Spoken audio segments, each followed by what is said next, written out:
یہ آف شور آئل رگ 16 فلورز اونچی اور 2 فٹ بال فیلڈز جتنی چوڑی ہے اور اس کا وزن حیرت انگیز طور پہ ایک ایئر کرافٹ کیریئر سے بھی زیادہ ہے۔ اس آئل پلیٹ فارم کو اپومیٹکس کہا جاتا ہے جو فی الوقت نارتھ امریکہ میں لوئیزیانا کے ساحل سے 130 کلومیٹر دور گلف آف میکسیکو میں موجود ہے، لیکن اس کی منزل کا آغاز آج سے چند سال پہلے ہزاروں میل دور ساؤتھ کوریا سے ہوا تھا، جہاں ہزاروں ورکرز اور انجینئرز اس آئل پلیٹ فارم کو بنانے میں مصروف تھے۔ پورے 7 سالوں کی محنت کے بعد جب اپومیٹکس کو تیار کر لیا گیا تھا تو انجینئرز کو ایک ایسا چیلنج فیس کرنا پڑا جو وہ اپنے کیریئر میں پہلی بار کر رہے تھے۔ مسئلہ یہ تھا کہ اس دیو قامت اسٹرکچر کو ساؤتھ کوریا سے گلف آف میکسیکو کے لیے روانہ کرنا تھا، اور اس کے لیے دنیا کا سب سے بڑا میرین ٹرانسپورٹ ویسل منگایا گیا۔ اپومیٹکس آئل پلیٹ فارم کو اٹھا کر اس ویسل پہ رکھنا ایک ایسا ٹاسک تھا جس میں کم از کم 7 دن لگنے تھے، لیکن اچانک ان کو خبر ملی کہ پیسیفک اوشن میں ایک طوفان پیدا ہوا ہے اور اس طوفان نے سپر ٹائفون کی شکل اختیار کر لی ہے۔ اس لیول کا ٹائفون 20 سالوں میں ایک مرتبہ پیدا ہوتا ہے۔ 315 کلومیٹر فی گھنٹہ کی رفتار سے گھومتا ہوا یہ ٹائفون اگلے 7 دنوں کے بعد کسی بھی وقت ساؤتھ کوریا کے ساحل پر حملہ کر سکتا ہے، اور یہ بات تو ہم سب کو معلوم ہے کہ سپر ٹائفون جب کہیں حملہ کرتا ہے تو نقصان پہنچائے بغیر نہیں جاتا۔ ورکرز، انجینئرز اور ٹرانسپورٹ ایکسپرٹس کے لیے اب چیلنج یہ تھا کہ ان کو 7 دنوں کا کام صرف 3 دنوں میں کرنا تھا، یعنی اگر 3 دنوں کے اندر اپومیٹکس آئل پلیٹ فارم کو شپ یارڈ سے اٹھا کر اس مرین ویسل پہ لوڈ کر کے روانہ نہ کیا گیا تو سالوں کی محنت ایک ہی پل میں ضائع بھی ہو سکتی ہے۔ یہ ایک ایسا مسئلہ تھا جس نے نیچے سے لے کر اوپر تک ساری مینجمنٹ کو ہلا کر رکھ دیا تھا۔ زیم ٹی وی کی ویڈیوز میں ایک بار پھر سے خوش آمدید۔ ناظرین، یہ oil plate form shell oil company کا سب سے بڑا پروجیکٹ تھا، اور یہی وجہ تھی کہ ان کے پاس ایک چھوٹی سی بھی غلطی کی جگہ نہیں تھی۔ سپر ٹائفون کو اوائڈ کرنے کے لیے اور اپومیٹکس کو وقت سے پہلے روانہ کرنے کے لیے بچا کچا کام پورا کرنا بہت ضروری تھا، جس کے لیے ورکرز کی ایک ایکسٹرا آرمی بلوائی گئی۔ ورکرز نے دن رات ایک کر دیا اور جلد از جلد اپومیٹکس کو ٹرانسپورٹ کے لیے تیار کرنا شروع کر دیا۔ دوسری طرف مینجمنٹ میٹیورولوجیکل ایڈمنسٹریشن سے مل کر سپر ٹائفون کی موومنٹ پر نظر رکھے ہوئے تھی۔ ان کو ایک امید تھی کہ شاید یہ سپر ٹائفون اپنی ڈائریکشن بدل لے، لیکن ان کی امیدوں پر تو جیسے پانی ہی گزر گیا جب ان کو یہ معلوم پڑا کہ ٹائفون تو پیسیفک اوشن سے سیدھا ساؤتھ کوریا کی جانب بڑھتا جا رہا ہے۔ ورکرز کی آرمی نے جی جان لگا کر صرف 3 دنوں کے اندر اپومیٹکس کا سارا کام کمپلیٹ کر لیا، اور اب باری تھی اس دیو قامت اسٹرکچر کو اٹھا کر فلوٹنگ ڈاک پر رکھنے کی۔ اس پورے اسٹرکچر کا وزن حیرت انگیز طور پہ 41,000 ٹنز بتایا جا رہا تھا۔ اتنا زیادہ اسٹیل تو برج خلیفہ کی کنسٹرکشن میں بھی استعمال نہیں ہوا تھا جتنا اس آئل پلیٹ فارم پہ لگایا گیا تھا۔ بڑے بڑے ہائیڈرولک جیکس کی مدد سے ایک انچ کر کے اس کو دھکیلا گیا اور فلوٹنگ ڈرائی ڈاک پر رکھ دیا گیا۔ ٹگ بوٹس کی مدد سے فلوٹنگ ڈاک کو کھینچ کر شپ یارڈ سے دور لے جایا گیا، جہاں سے اس کو اس میرین ویسل میں لوڈ کیا جانا تھا۔ یہ دنیا کی سب سے بڑی مرین ٹرانسپورٹ ویسل ہے جو 98,000 ٹنز کا وزن آسانی سے کیری کر سکتی ہے، اور اسی پر اپومیٹکس کو دنیا کے دوسرے کونے گلف آف میکسیکو تک جانا تھا۔ اگلی صبح اپومیٹکس کو فلوٹنگ ڈاک سے اتار لیا گیا۔ اب آئل پلیٹ فارم پہلی بار پانی پہ فلوٹ کرنے لگا۔ ٹگ بوٹس کی مدد سے پلیٹ فارم کو مزید ڈیپ واٹر تک کھینچا گیا، جہاں یہ میرین ویسل پہلے سے انتظار کر رہی تھی۔ دوسری طرف سپر ٹائفون تیزی سے ساؤتھ کوریا کی طرف بڑھتا جا رہا تھا، اور مینجمنٹ کے سر پر ایک تلوار سی لٹک رہی تھی۔ اب سپر ٹائفون صرف 48 آورز دور تھا، اور جیسے جیسے وہ قریب آتا جا رہا تھا ویسے ویسے سمندر میں اس کی نشانیاں بھی ابھرنے لگی تھی۔ سمندر میں ہواؤں اور لہروں کا سلسلہ بڑھ رہا تھا جو اپومیٹکس کے لیے ایک خطرے کی نشانی تھی۔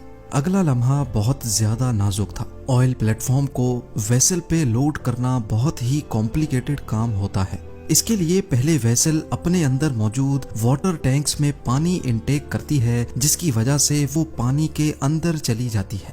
پھر tug boats oil platform کو کھینچ کر ویسل کے اوپر لے کر جاتی ہیں، اور پھر آخر میں ویسل پانی کو واپس باہر نکالتی ہے، جس کی وجہ سے ویسل اوپر کی جانب اٹھ جاتی ہے۔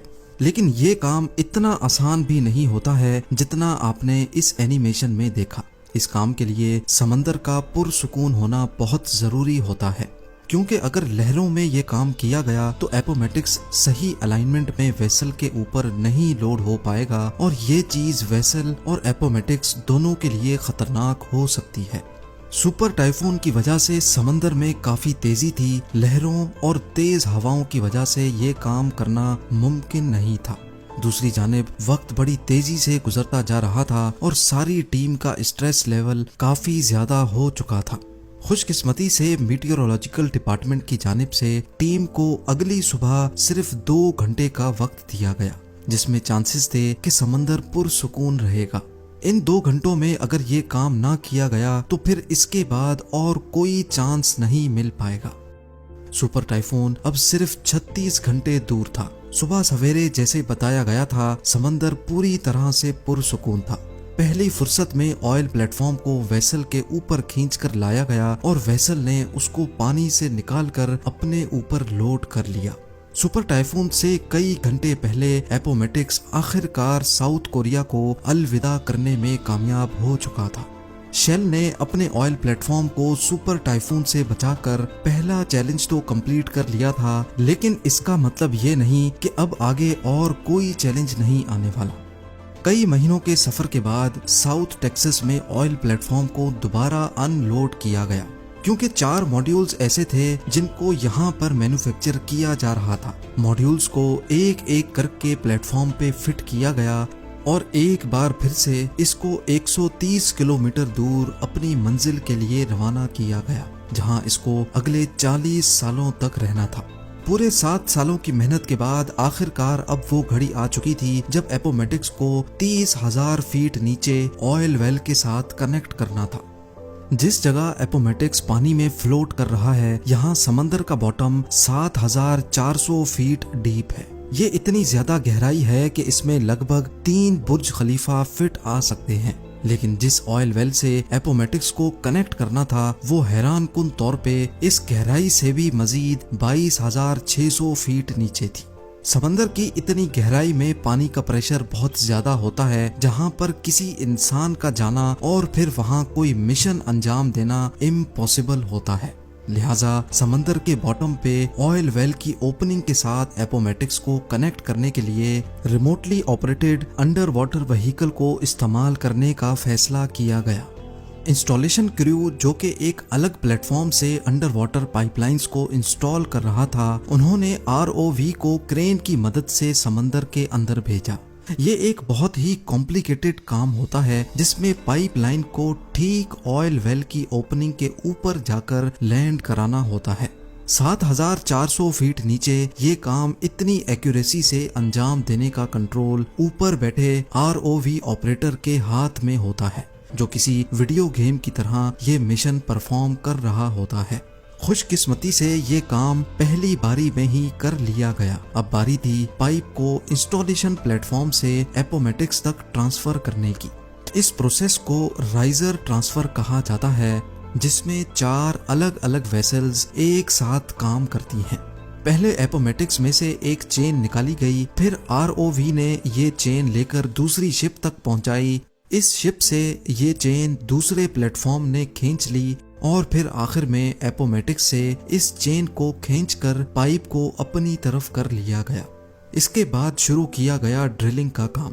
سی بیڈ سے بھی ہزاروں فیٹ نیچے، لگ بھگ 22,600 فیٹ نیچے پائپ کو آئل ویل تک ڈرل کرنا تھا۔ کئی مہینوں کی ڈرلنگ کے بعد آخر کار پائپ آئل ویل تک پہنچ چکا تھا۔ اب باری تھی آئل کو پمپ کرنے کی۔ اس لمحے کو دیکھنے کے لیے پوری ٹیم جمع ہو چکی اور ایک بٹن کی مدد سے آئل پمپ کو آن کیا گیا۔ 30,000 فیٹ نیچے سے جب پہلی بار آئل پمپ ہوا تو سب کے چہروں پر خوشی دیکھنے جیسی تھی۔ ورکرز، انجینئرز اور مینجمنٹ کی 7 سالوں کی محنت رنگ لے آئی تھی